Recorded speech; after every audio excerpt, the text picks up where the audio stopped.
사람이 하나님에게 기도한다는 것은 정말 신비한 일입니다. 사실 생각해보면 그렇지 않습니까?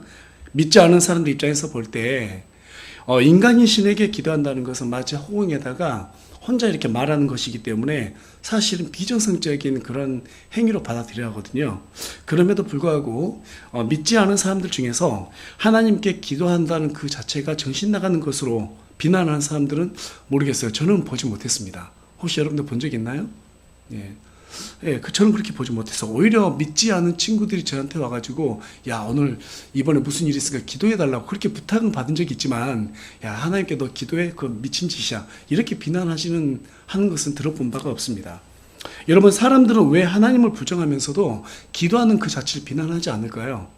그것이 신비라고 여러분께 말씀드리고 싶은데요.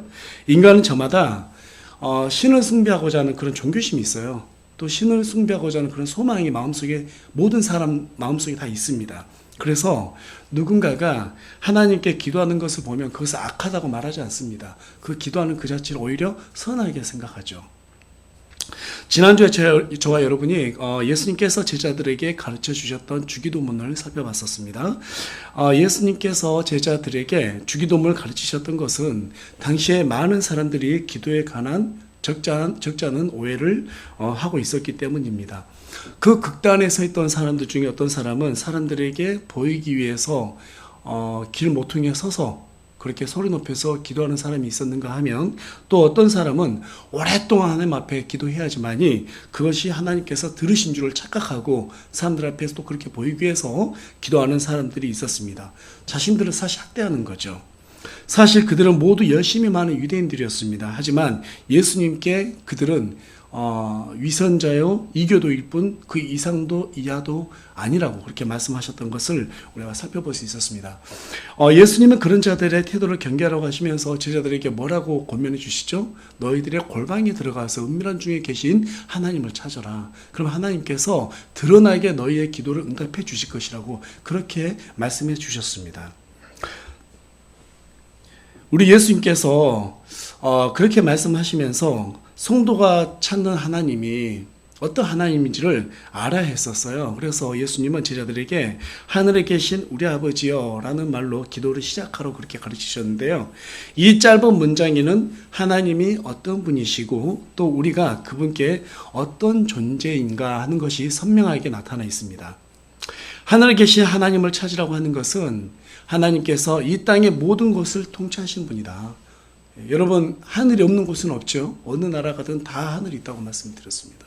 그러니까 하나님께서 어느 곳에서든 우리를 다 보고 계신다는 거예요. 그리고 그분께서 그 모든 것을 통치하고 계신다는 거죠. 그런데 예수님께서 뭐라고 말씀하셨어요? 바로 그분이 우리 아버지라고 말씀하셨습니다. 그런데 저와 여러분이 이 부분에서 분명하게 해둬야 될 한 가지 사실이 있는데 그것이 뭐냐면 내 아버지가 아니라 우리 아버지라는 말이죠. 우리 아버지.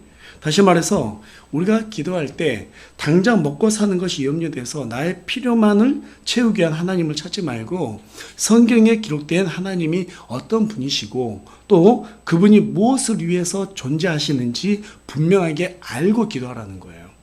그러니까 우리가 기도를 잘한다는 건 어떤 걸까요? 하나님을 분명하게 아는 사람이 기도를 잘하는 사람이 될 수 있겠죠. 말을 잘한다 해서 기도를 잘하는 게 아니거든요. 미사역을 넣어서 정말 아름답게 기도하는 사람들 참 많습니다. 하지만 선명하게 하나님을 알지 못한 상태에서 기도한다는 것은 그것은 잘하는 기도가 아닌 거죠. 성경 속에 그려진 하나님이 어떤 분인지를 우리가 정확하게 알고 그분의 뜻을 쫓아서 기도하는 것이 그거야말로 선명하게 하나님 앞에 기도를 잘하는 그런 태도를 할 수 있겠습니다. 그래서 우리 예수님께서 31절하고 32절에 가서 보니까 뭐라고 얘기하시냐면 그러므로 염려하여 이르기를 우리가 무엇을 먹을까 혹은 우리가 무엇을 마실까 혹은 우리가 무엇을 입을까 그런 거 걱정하지 말라는 거예요. 이 모든 것은 이방인들이 구하나니 너희 하늘아버지께서는 이 모든 것이 너에게 필요한 줄로 아시느니라. 지금 필요한 줄로 안다는 거예요, 모른다는 거예요. 근데 왜 이방인이라고 말했을까요? 이방인들은 하나님의 자녀가 아니거든요. 맞죠? 그러니까 저와 여러분이 자녀들을 키울 때 자녀들이 뭐가 필요하다고 말하지 않아도 알잖아요. 알고 미리 준비해 놓잖아요. 그러니까 이방인들 하나님의 자녀가 아니기 때문에 하나님께서 그 부분을 알 바는 아니라는 거예요. 그런데 우리가 하나님의 자녀라면 하나님께서는 당연히 신경 쓰신다는 거예요.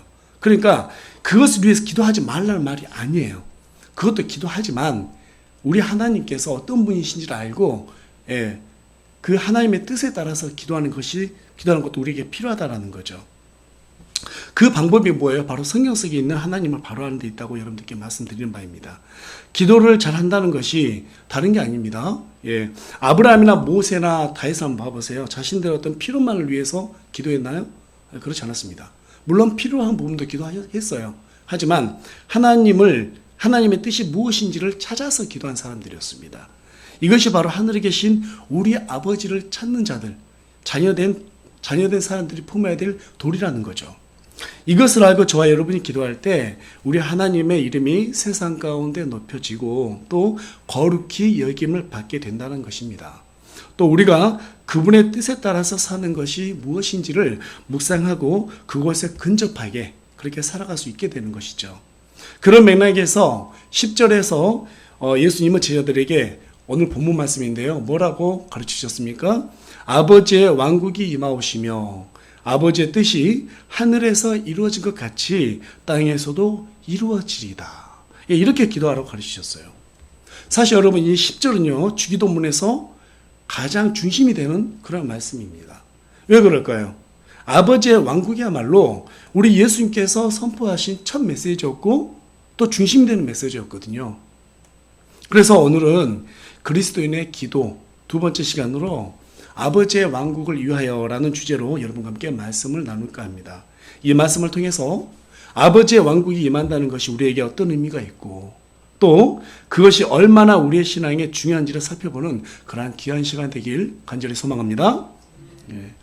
자, 좀 전에 말씀드린 바와 같이 아버지의 왕국이 임하시며 라는 이 기도는 주기도문에서 가장 중심되는 내용이라고 말씀드렸어요. 그런데 우리 개혁성경에서는 뭐라고 번역해놨어요? 나라에 임하오시며 이렇게 번역을 해놨어요. 자, 그렇게 되면 문제가 있죠. 어떤 문제가 생깁니까? 그 나라가 어떤 나라인지 분명하지 않는 거예요. 여러분 세상에 나라가 얼마나 많아요. 지금 약 260개국이 있잖아요. 나라에 임하시면 한국에만 임한다는 것인지 미국에만 임한다는 것인지 어딘지 정확하게 분명하지 않습니다. 하지만 우리 킹제임스 성경은 뭐라고 말하고 있어요? 아버지의 왕국이라고 분명히 말하고 있습니다. 그렇게 표현하고 있기 때문에 이 땅에 이루어질 왕국이 바로 아버지의 왕국이다라는 것을 우리가 짐작해 볼 수 있는 거죠. 이 메시지는 예수님께서 공생애를 시작하시면서 처음으로 선포한 메시지였습니다. 회개하라, 하늘의 왕국이 가까이 왔느니라. 그런데 이제 마가복음 1장 15절에 가서 보면 좀 더 구체적으로 하나님의 왕국이 가까이 왔으니 너희는 회개하고 복음을 믿으라 이렇게 얘기하고 있어요. 좀 더 구체적으로 나타냈습니다. 그러니까 예수님이 선포하신 이 복음은 엄밀한 의미에서 보면 은혜의 복음이 아니라 무슨 복음이에요? 왕국의 복음이에요. 누가복음 4장 43절에 가서 보면 그분이 이 왕국의 복음을 선포하기 위해서 아버지로부터 보내심을 받았다고 그렇게 증언하고 있습니다. 다시 말해서 그리스도께서 이 땅에 오신 것은 1차적으로 하나님의 왕국을 선포하기 위해서 오셨다는 거예요. 당시 이스라엘 백성들이 그분을 왕으로 받아들였더라면 하나님의 왕국은 이 땅에서 이루어졌을 것입니다. 하지만 그들은 예수님을 십자가에 못 박고 말았습니다. 왜 그랬을까요? 왜 그랬을까요? 하나님을 믿고 싶은 마음이 없었기 때문이죠. 회개할 마음이 없었기 때문입니다. 예수님은 하나님의 왕국을 언급하기 이전에 분명히 회개할 것을 촉구했습니다. 하지만 그들은 그것을 듣고 싶지 않았어요. 불편했어요. 제가 이제 신앙생활 하다 보면 느낀 게 뭐냐면요. 진리가 우리를 자유케 한다고 그랬잖아요, 성경이. 그런데요, 사람들은 이제 내가 원하는 게 자유케 할 것이라고 생각을 해요. 그래서 진리가 말하는 것이 불편하면 듣고 싶어 하지 않아요. 저와 여러분 예수님을 받아들였으니까 예수님이 우리의 구원자라는 사실 우리에게 정말 복된 말이고, 그렇죠? 너무너무나 반가운 소식이잖아요. 기쁘잖아요. 100번 1000번 들어도 질리지 않는 말이잖아요. 그렇지 않습니까? 그런데 믿지 않는 사람, 믿지 않기로 작정한 사람들에게 불편하단 말이에요. 그런데 우리한테는 불편함이 없을까요? 있어요. 그렇죠? 하나님의 말씀 보다 보면 이것만은 좀 이렇게 좀 가리고 싶은데 하는 말씀들이 있단 말이에요. 그런데 어떻게 합니까? 오늘 본문 말씀은 그것과 마주하라고 우리에게 말해주고 있거든요. 예. 진리가 우리를 자유케 한다는 것은 사실상 하나님의 뜻에 따라서 살면은 우리가 진짜 그 자유를 누릴 수 있다라는 거예요. 그런데 여러분, 그게 쉬운 일이 아니에요. 그게 되게 불편할 때가 많아요. 어려울 때가 많습니다. 그와 같은 맥락에서 유대인들은 예수님 그 자체를 반대했어요. 회개하는 그 자체를 듣고 싶지 않았어요. 사람은 누구나 마음이 깨끗하지 못하면요, 더러운 만한 경우로 쫙 달을 보면 어떻게 달이 보여요? 달이 깨끗하게 보이지 않죠? 달이 흐리게 보일 것입니다. 그와 같이 하나님을 바라보지 못해요. 그래서 우리 예수님께서 뭐라고 말씀하셨습니까? 마음이 순수한 자가 하나님을 볼 것이라고 이렇게 말했어요. 개역성경에서는 마음이 청결한 자가 하나님을 볼 거라고 얘기했죠. 사실 같은 말이에요. 그러니까 회개한 사람이 마음이 청결해지고 순수해지는 거예요. 그런 사람이 하나님을 볼 수 있다는 거예요. 우리가 회개하면 죄인이면 어때요? 하나님 앞에 모든 걸 다 내려놓게 돼요. 그리고 성경 말씀 보면 이게 다 맞다고 인정한단 말이에요. 근데 우리 마음속에 뭐가 있어요? 다른 마음이 있으면은 이 성경 말씀을 안 보게 돼. 빨리 넘겨요. 그렇죠? 이거는 나한테 좀 불편한 말이야. 이거 빨리 넘기자. 이 장 건너뛰자. 이렇게 되는 거죠. 그래서 우리에게 하나님께서, 예수님께서 회개하라. 하늘의 왕국이 가까이 왔다. 라고 하는 말씀은 사실 이방인들한테 하는 말이 아니에요. 그 당시 유대인들한테 하는 말이 아닙니다. 지금 이 시간에 우리에게도 그것을 촉구하고 있단 말이에요. 우리의 마음이 그만큼 순수해지지 않으면 하나님의 말씀을, 하나님의 뜻을 정상적으로 우리가 해석할 수 없고, 그렇죠? 내 뜻대로 해석할 수 있게 되고요. 정말 하나님의 뜻이 무엇인지 분별하지 못하게 됩니다. 그래서 저와 여러분이 지금 이 시간에도 하나님께서 우리에게 회개를 촉구하고 있다. 이건 유대인에게 하는 말이다. 이렇게 받아들이면 안 된다는 거죠. 유대인들은 어쨌든 회개할 마음이 없었어요. 그래서 자신의 왕을 보지 못했습니다. 그로 인해서 하나님의 왕국은 유보되었어요. 그리고 2000년 전부터 예수님은 이 교회를 통해서 은혜의 복음을 전파하시고자 작정하셨고, 지금 이 시대를 그래서 뭐라고 합니까? 은혜의 시대. 또 다른 말로는 교회의 시대라고 하는 거예요. 그래서 우리가 계시록 3장 22절에 가서 보면 귀 있는 자들은 어디에서 들으라고 그래요? 성령님께서 교회를 통해서 말하는 그 메시지를 들으라고 말하고 있어요. 어떤 사람은요? 귀 있는 사람. 그럼 귀 있는 사람은 누굴까요? 구원받았든지 구원받지 않았든지 모든 사람이 성령님께서 이 교회를 통해서 전하는 그 메시지를 들어라. 이게 바로 은혜의 복음이다. 라고 말하면서 계시록 4장 1절에서는 어때요? 휴거가 이루어지고 그 다음 얘기가 나온단 말이에요. 성경에는 하나님의 왕국과 하늘의 나라가 마태복음에만 49번, 마가복음에 16번, 누가복음에 39번, 총 성경에 103번이나 신약성경에서는 기록하고 있습니다. 개역성경에서는 단순히 천국으로 표기되어 있어요. 그렇게 번역하였습니다. 하지만 모든 영어 성경은 킹덤, 즉 왕국으로 그렇게 표기하고 있어요. 왕국으로. 하나님이 우리의 왕이기 때문에 천국이 아니라 하나님의 왕국이라고 표현하는 것이 맞습니다. 그런데 특이한 점은 마태복음에서만 하늘의 왕국이라고 그렇게 표기하고 있고, 마가복음과 누가복음에서는 하나님의 왕국이라고 표기하고 있어요. 이 부분에 대해서 어떤 주석가들은 이렇게 표현하시더라고요. 마태 같은 경우에는 유대교 영향을 많이 받았기 때문에 하나님이라는 그 이름을 사용하기가 너무나 좀 비경건보다는 좀 어려워해서 하늘의 왕국으로 표기했고, 마가하고 누가 같은 경우에는 이 유대교 영향을 좀 적게 받았기 때문에 좀 자유롭게 하나님의 왕국이라고 표기한 거 아니겠느냐 이렇게 말하기도 하는데요.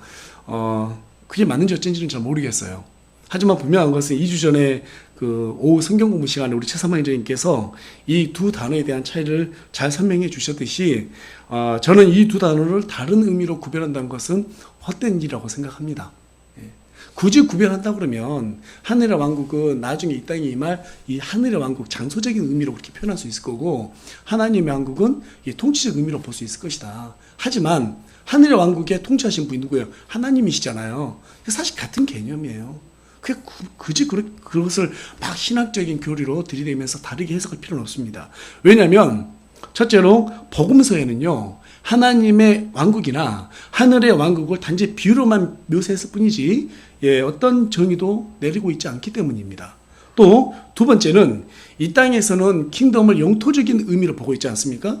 여러분 지금 왕국이 어디에 있어요? 우리 지금 전 세계 보면 영국도 왕국이죠. 태국도 왕국이고 두바이도 왕국이고 사우디아라비아도 왕국이고 가봉도 왕국이고 막 그래요. 그러니까 이것을 하는 영토적인 개념으로 지금 이 현 시대는 킹덤을 그렇게 해석을 하고 있죠. 하지만 신약 성경에서 킹덤은요 영토적인 개념이 아닙니다. 하나님의 통치, 그것을 나타내는 말입니다. 하나님의 통치. 하늘의 왕국도 하나님이 통치하는 것이고 하나님의 왕국도 하나님이 통치하는 거예요. 결국 통치입니다. 따라서 하늘의 왕국이 가까이 왔다라는 이 말은 실제적인 하나님의 통치가 얼마 남지 않았다라는 말이에요. 저는 우리 최영재님께서 2주 전에 이 말씀을 딱 전달해 주실 때 참 은혜를 받았어요. 예수님께서 회개하라 하늘의 왕국 가까이 왔다. 이 말이 그때만 적용되는 게 아니구나. 지금 이 시간에 더 가까이 왔구나. 여러분 믿어지세요? 2000년 전에도 우리 예수님께서 왕국이 가까이 왔다고 말했다면 2000년 지난 지금은 훨씬 더 가까워지지 않았을까요? 그렇죠? 훨씬 더 가까워졌단 말이에요. 그러면 이 메시지는 더 선명해져야 되는 거예요. 더 선명해져야 되는 거예요. 하나님의 통치가 더 가까이 왔구나. 더 실제적으로 왔구나. 그런데 우리는 어떻습니까? 우리 마음은 여전히 여유가 있죠. 그렇죠? 예수님 언제 오실지 모르는데 그런 여유가 있어요. 그게 뭐냐면 우리 인간의 본성 중에 하나예요. 그러니까 막 급하게 하나님의 말씀으로 해서 내가 조급하게 생각하고 싶지 않은 마음도 물론 이제 그것도 중요하지만 그것보다는 사실은 우리 마음속에 뭐예요? 지금이 편하다는 생각이 더 많거든요. 더 많아요. 그래서 막 그 부분에 대해서 조급하게 생각하지 않는 경우가 좀 많이 있는데 이제 이 부분이 저도 설교를 준비하다 보면 좀 해결가 되긴 했습니다만 어쨌든 간에 저와 여러분이 이 하나님의 실제적으로 왕국이 이제 정말 이 통치가 얼마 안 남았다라는 것을 좀 급하게 받아들일 필요성이 있을 것 같습니다. 그런 의미에서 오늘 본문 말씀을 자세하게 이해하기 위해서 우리 먼저 유대 문학에 대해서 좀 이해할 필요가 있는데요. 유대 문학의 특징은 되기법을 자주 사용합니다. 되기법은 앞의 내용을 좀 더 풍성하게 설명하기 위해서 뒤에서 한 번 더 반복하는 그런 기법을 얘기해요. 예를 들면 우리 다 같이 시편 46편 7절 말씀 보도록 하겠습니다.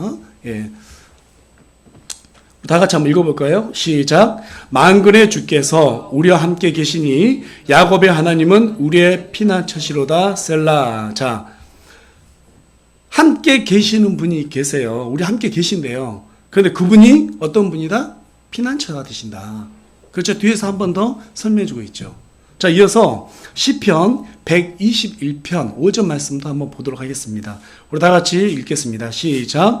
주는 너를 지키시는 이시로다. 주께서 내 오른쪽에서 내 그늘이 되시나니. 여러분, 우리 하나님께서 지켜주신대요.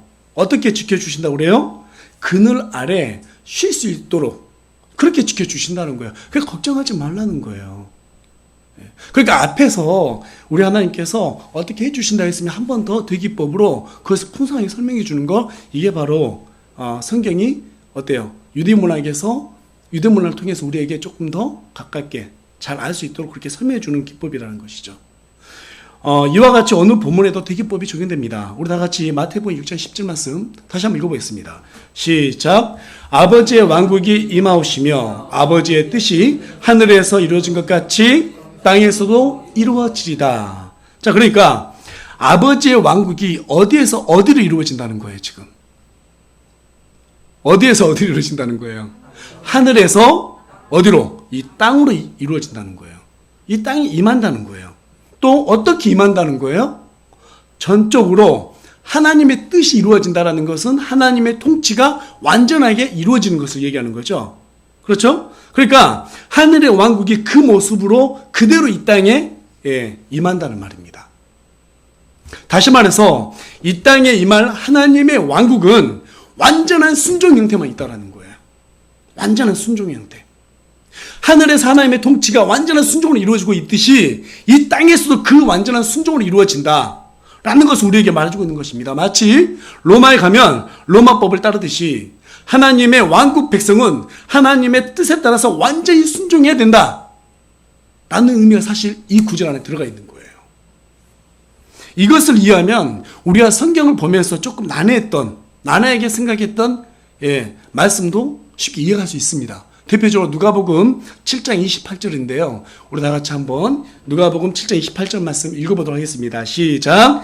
내가 너희에게 이르노니 여자에게서 태어난 자들 가운데 침례자 요한보다 더 큰 대언자가 없도다. 그러나 하나님의 왕국에서 가장 작은 자가 그보다 더 크니라 하시니라. 여러분 이제 이해가 되세요? 무슨 말이에요? 아무리 우리 예수님께서 오실 길을 예비하고 레드카펫을 쫙 깔고 그렇게 모든 사람보다 가장 큰 자로 여김받았던 침례자 요한이라 할지라도, 그렇죠? 완전한 순종이 없다라면 하나님의 왕국에서는 가장 작은 자보다도 못한다. 지금 이 말이에요.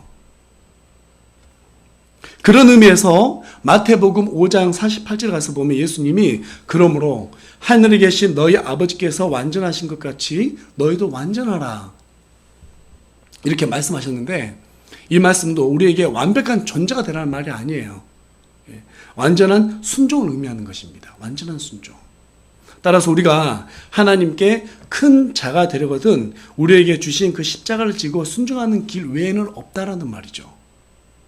그것을 보여주기 위해서 예수님이 십자가에 달리시기 전날 밤에 겟세마네 동산에서 뭐라고 기도하셨어요? 뭐라고 기도하셨어요? 우리 다 같이 마태복음 26장 39절 말씀 보도록 하겠습니다. 뭐라고 기도하시는데 우리 다 같이 큰 목소리로 한번 읽어볼까요? 시작. 오, 내 아버지여, 가능하시거든 이 잔을 내게서 지나가게 하시옵소서. 그러나 내 뜻대로 하지 마옵시고 아버지의 뜻대로 하옵소서 하시고는. 부담되죠? 이쯤 되면 좀 부담으로 딱 다가오지 않습니까? 어느 정도로 순종해야 돼? 늘 사실 우리는 그 범위를 갖다 어느 때는 좀 협소하게 어떤 때는 또 되게 범위를 넓게 이렇게 볼 때가 많은데 우리 예수님께서 그냥 기도하신 게 아니에요. 아버지요, 가능하시거든 이 잔을 내게서 지나가게 해주십시오. 이게 이제 인간된 마음이죠, 사실은. 우리가 가지고 있는 마음 아닙니까? 하나님, 나 지금 너무 고통스러워요. 이 잔 좀 지나가게 해주세요. 좀 없이 해주면 안 돼요? 우리 마음이에요, 사실은. 그런데 우리 예수님이 뭐라고 말씀하세요? 그러나 내 뜻대로 하지 마옵시고 아버지의 뜻대로 하시옵소서. 얼마나 우리 예수님께서 하나님 앞에 철저한 순종의 형태를 우리에게 보여주고 있습니까? 지금 누구 뜻대로 하라고 그래요? 아버지의 뜻대로 하라고 그러잖아요. 그렇죠? 이 말을 돌이켜서 생각해 보면 우리의 뜻은 없애야 된다는 말이에요. 우리의 뜻은 없애야 된다는 거예요. 그러니까 우리가 성경대로 산다는 것이 진짜 어려운 일이에요. 정말 어려운 일이에요. 그런 맥락에서 또 예수님께서 십자가에 달려 돌아가시기 전에 뭐라고 말씀하셨어요? 엘리엘리 라마 사막다니. 그렇죠? 아버지여, 아버지여, 어찌하여 나를 버리시나이까. 어떤 분은 예수님께서 그렇게 말씀하신 이유가 고통이 너무 심해가지고 원만 삭힌 말씀이었다, 이렇게 풀이하는 분도 계시는데 그 말이 안 됩니다, 여러분. 이것 또한 완전한 순종이 무엇인지 우리에게 보여주기 위해서 외치신 말씀이세요. 너무 고통스러워서 헛나온 그런 말이 아닙니다. 우리 예수님이 그런 분이겠어요? 아닙니다. 그러니까 순종의 고통이 무엇인지 우리에게 외치신 거예요. 순종의 대가가 바로 세상에 버림받는 것이라는 것을 우리에게 알려주고 있는 것입니다. 특별히 이 마지막 때 교회들은 고통을 당하게 되어 있습니다. 성도들도 고통을 당하게 되어 있습니다. 호의호식하며 잘 사는 것이 아닙니다. 여러분, 왜 교회마다 십자가가 걸려 있을까요? 그것은 순종에 대한 고통이 무엇인지, 우리 예수님께서 어찌하여 나를 버리셨나이까 라고 외치신 그 애마디의 의미가 무엇인지를 알라고 십자가를 교회마다 딱하니 걸어놓은 거예요. 여기 교회에 다 표시가 아닙니다. 그래서 계시록에 나온 7교회 중에서 왜 서머나 교회와 필라델피아 교회만 하나님께 칭찬을 받았을까요? 이 두 교회의 공통점은 작은 교회였습니다. 하지만 치열하리만큼 하나님의 뜻에 따라서 살려고 순종했던 교회였습니다.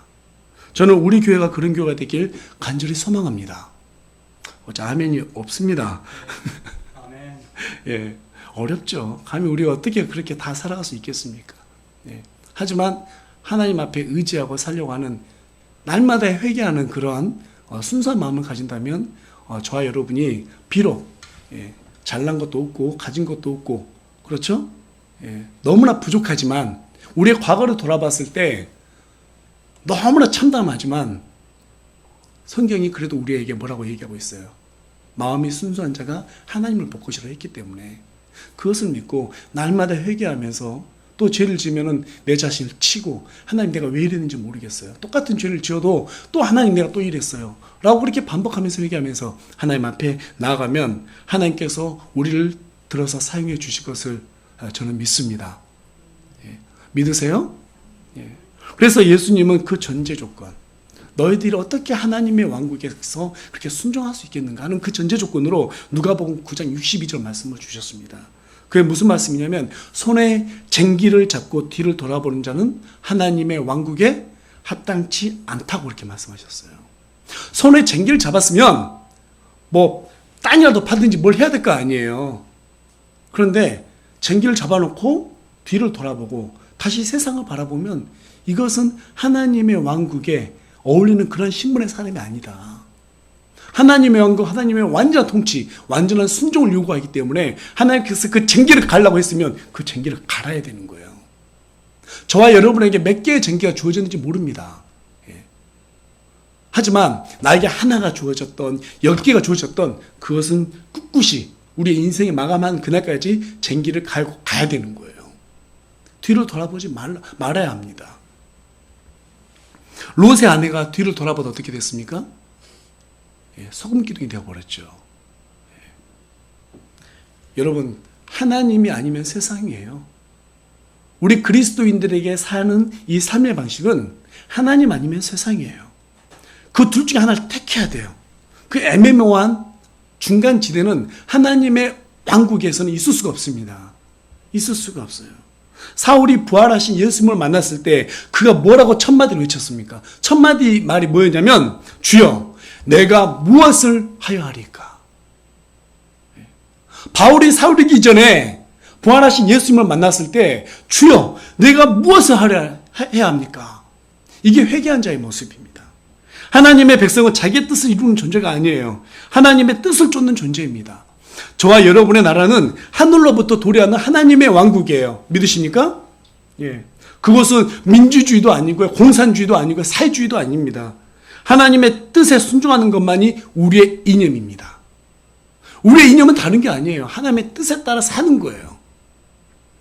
그래서 예수님은 억울하게 붙잡혔을 때 빌라도에게 뭐라고 말했습니까? 내 나라는 이 세상에 속한 것이 아니라고 그렇게 말씀하셨어요. 내 나라는 이 세상에 속한 게 아니다. 그 정도까지 우리 예수님께서 치열하게 순종하셨습니다. 저와 여러분은 이미 하나님의 왕국의 백성이고 그 왕국을 기다리고 있는 존재들입니다. 그렇다면 우리의 미션이 뭘까요? 우리 다 같이 6장 33절 말씀 읽어보도록 하겠습니다. 시작. 오직 너희는 첫째로 하나님의 왕국과 그분의 의를 구하라. 자, 여기까지요. 첫째로 뭘 구하라고요? 하나님의 왕국을 구한다는 것은 무슨 말이에요? 하나님의 뜻에 순종하는 것이죠. 그분의 의를 구해라. 그분의 통치하심, 그분의 순종에 따라서 내가 살아가야 한다는 거예요. 그리하면 우리 하나님께서 너희에게 필요한 모든 것을 어떻게 해주신다고요? 전부 다 공급해 주신다는 거예요. 공급해 주신다는 거예요. 그러니까 오늘날 우리 기독교인들이 첫째를 늘 망각해 버렸어요. 먼저 내 필요를 생각하고 하나님을 구했단 말이에요. 늘 하나님께 뭐라고 우리가 타협을 했죠? 하나님 이거 주시면 이걸로 하나님 일할게요. No. 하나님 그걸 원치 않아요. 너희들이 하나님의 왕국을 위해서 뭘 할 건지 먼저 정해. 그리고 그렇게 해봐. 그럼 내가 다 채워줄게. 이게 순서가 바뀌면요, 정말 신앙생활이 어려워져요. 지난주도 말씀드렸다시피 신앙생활이 아니라 생활신앙이 돼버려요. 그래서 우리가 하나님 앞에 먼저 구해야 할 것은 하나님, 내가 무엇을 해야 합니까? 무엇을 순종하기를 원하십니까? 하나님께서 나를 통해서 이루고자 하는 그 의가 무엇입니까? 우리가 무릎 꿇잖아요? 그걸 먼저 구해야 돼요. 뭔지 몰라요. 그게 뭔지 몰라요. 하지만 구하셔야 돼요. 그러면 하나님께서 우리에게 감동으로 말씀해 주실 것입니다. 삶 속에서 우리에게 부담을 주실 것이에요. 이거 좀, 이 사람 좀 도와주면 안 되겠니? 네가 여기서 이렇게 나를 위해서 뭔가를 해주면 안 되겠니? 우리 하나님의 왕국은 절대적인 순종이 아니면 불가능한 것입니다. 결론을 말씀드리겠습니다. 아버지의 왕국을 위해서 기도하는 것은 우리의 완전한 순종을 담보하는 기도입니다. 예수님은 하나님의 왕국은 마치 밭에 숨겨진 보물과 같다고 비유하셨어요. 그러면서 사람이 그것을 발견하면 그것을 잠시 숨겨두고 자기의 모든 소유를 팔아서 그 밭을 산다고 마태복음 13장 44절 말씀을 통해서 우리에게 알려주고 있습니다. 이 말은 하나님의 뜻을 위해서라면 상당한 값을 지불해야 한다는 말입니다. 때로는 우리의 안락과 즐거움을 접어둬야 될 때가 있습니다. 때로는 우리의 야심을 접어둬야 할 때가 있습니다. 때로는 가장 친근한 사람과의 관계를 희생해야 할 때도 있습니다. 그렇게 하면 우리 하나님께서 우리에게 어떻게 해주신다고 그래요? 누가복음 18장 29절, 마가복음 10장 28절에서 30절, 마태복음 19장 27절에서 30절 말씀에 하나님께서 30배, 60배, 100배로 보상해 주겠다고 우리에게 말씀하고 계십니다. 여러분, 아브라함처럼 거부가 되고 싶죠? 저는 되고 싶어요. 이삭처럼 거부가 되고 싶죠? 저도 그렇게 되고 싶습니다. 그런데 여러분, 아브라함하고 이삭이 그냥 됐습니까? 아니죠. 그것은 하나님께서 하나님의 말씀에 따라서 하나님의 왕국과 그분의 의를 구하기 위해서 사는 사람에 대한 표본으로 이렇게 주신 거예요. 아브라함은 자기 자식을 죽이려고 하는, 죽이는 그런 일까지 하면서까지 하나님 앞에 순종하고 싶어 했습니다. 물론 죽이지 않았지만. 여러분, 이삭 봐보세요. 이삭은 딱 한 번의 순종으로 인생을 편하게 살았어요. 그 나이가 많은 100세가 넘은 아버지가 죽인다고 했을 때, 그때 최소 아마 이삭의 나이가 15살, 우리 둘째 녀석 정도 나이가 됐을 거예요. 100세 할아버지가 죽인다고 했을 때 얼마나 도망갈 수 있었잖아요. 그럼에도 불구하고 딱 제단 위에 올라가서 들어 누워요. 칼로 찌르려가는 그 순간까지도 그냥 눈 딱 감고 죽기로 작정합니다. 이게 완전한 순종이라고 우리에게 알려주고 있는 거예요. 이게 완전한 순종이라고 알려주고 있는 거예요. 그 순종이 아니면 우리 하나님 앞에서 무엇으로 나아갈 수 있겠어요? 그 사람들이 그냥 그렇게 거부가 된 게 아니라는 거예요. 상대적으로 야곱은 어때요? 베델에서 기도하죠. 하나님, 나 먹을 거 주시고 입을 거 주시면은요, 나중에 여기 와가지고 재단을 쌓겠습니까? 그러지 않습니까? 그래서 그건 좀 다른 종자예요. 그 진짜 야곱이 어떻게 보면 되게 우리하고 좀 많이 좀 맞죠, 눈높이가? 제가 그래서 야곱을 좀 좋아합니다. 아브라함, 이삭은 좀 부담스럽고요. 다윗하고 모세도 좀 부담스럽고, 야곱이 너무 좋아요. 하지만 야곱이 마지막에 어떤 모습을 보입니까? 하나님 앞에 완전한 순종의 모습을 보이잖아요. 하나님의 왕국은 은밀하고 조용하고 그리고 끊임없이 자라나고 있습니다. 아무리 사람들이 하나님의 왕국을 방해해도 마침내 하나님의 왕국은 이 땅에 도래하고 말 것입니다. 아버지의 왕국이 임하옵시며 이라는 기도는 우리의 생각보다 훨씬 거룩한 기도입니다. 왜 그래요? 이것을 위해서 우리 예수님께서 죽으셨기 때문입니다. 이 기도는 그날이 빨리 오길 간절히 고대하는 성도만이 할 수 있는 기도입니다. 여기에는 하나님의 뜻이 아니라면 무엇이든지 내어버리겠다는 결단이 촉구되는 기도이기도 합니다. 자신의 뜻과 주장을 고집하는 사람이 할 수 있는 기도가 아닙니다. 여러분, 저와 여러분이 하늘의 왕국이 이 땅에 임하게 달라고 그렇게 기도하셔야 돼요. 하나님, 내가 무엇을 하면 되겠습니까? 말씀해 주십시오. 하나님, 어떤 음식 드시고 싶으세요? 말씀하세요. 그 음식 준비할게요. 그런 마음이 우리한테 있어야 되는 거죠. 그러면 우리 하나님께서 우리에게 모든 보상을 해 주실 것입니다. 우리가 그 일을 하다가 어려워서 눈물을 흘릴 때 우리 하나님께서 언젠가는 그 눈물을 닦아 주실 것입니다. 믿으십니까? 우리에게 그 어려운 그 모든 것도 하나님께서 전부 다 다시 대갚아 주실 것입니다. 저는 그걸 정말 믿습니다. 정말 믿습니다. 그리고 저와 여러분이 우리 새우물 침례교회가 정말 하나님 앞에 순종하는 그 형태로 인해서 전부 다 예, 아브라함처럼 또 이삭처럼 그렇게 많은 복을 받아 누렸으면 좋겠어요. 그렇게 되길 간절히 소망합니다. 예, 기도하겠습니다.